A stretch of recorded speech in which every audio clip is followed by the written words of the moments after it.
బిడ్డకు చంద్రబాబు నాయుడు గారి ప్రభుత్వానికి తేడా గమనించమని అడుగుతా ఉన్నా.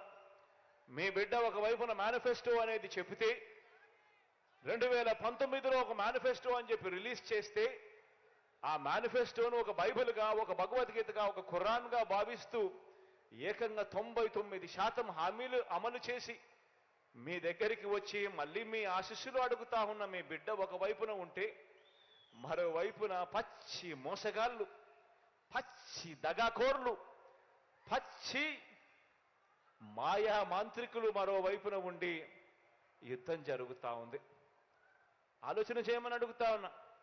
ఈ యుద్ధంలో మీ బిడ్డకు మోసం చేయడం చేత కాదు, మీ బిడ్డకు అబద్ధాలు చెప్పడం అంతకన్నా చేత కాదు. మీ బిడ్డ మిమ్మల్ని అందరినీ కూడా కోరేది ఒకటి, రాబోయే రోజుల్లో ఇలాంటి అబద్ధాలు, ఇలాంటి మోసాలు ఇంకా ఎక్కువ వింటాం, ఇంకా ఎక్కువ చెప్తారు. బహుశా మీ బిడ్డ ఇచ్చే మేనిఫెస్టో కన్నా ఇంకా రంగురంగులుగా వాళ్ళు మేనిఫెస్టో కూడా ఇస్తారు. కానీ మిమ్మల్ని అందరినీ కూడా ఒకటే నేను చెప్తా ఉన్నా, మీ ఇంట్లో మీకు మంచి జరిగిందా లేదా అన్నది మాత్రమే కొలమానంగా తీసుకోండి. మీ బిడ్డ ప్రభుత్వంలో మీ ఇంటికి మంచి జరిగి ఉంటే మాత్రం మీరే మీ బిడ్డకు సైనికుల్లా, స్టార్ క్యాంపెయినర్లుగా ముందుకు రండి అని చెప్పి మిమ్మల్ని అందరినీ కూడా పిలుపునిస్తా ఉన్నా.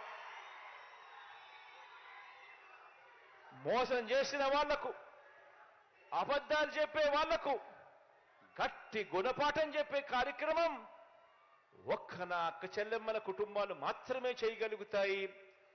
ఓటు అనే ఒకే ఒక్క దివ్యాస్త్రంతో మాత్రమే చేయగలుగుతాము అని గట్టిగా చెప్పండి అని కూడా ఈ సందర్భంగా మిమ్మల్ని కోరుతా ఉన్నా. ఈరోజు మంచి జరగాలని మనసారా కూడా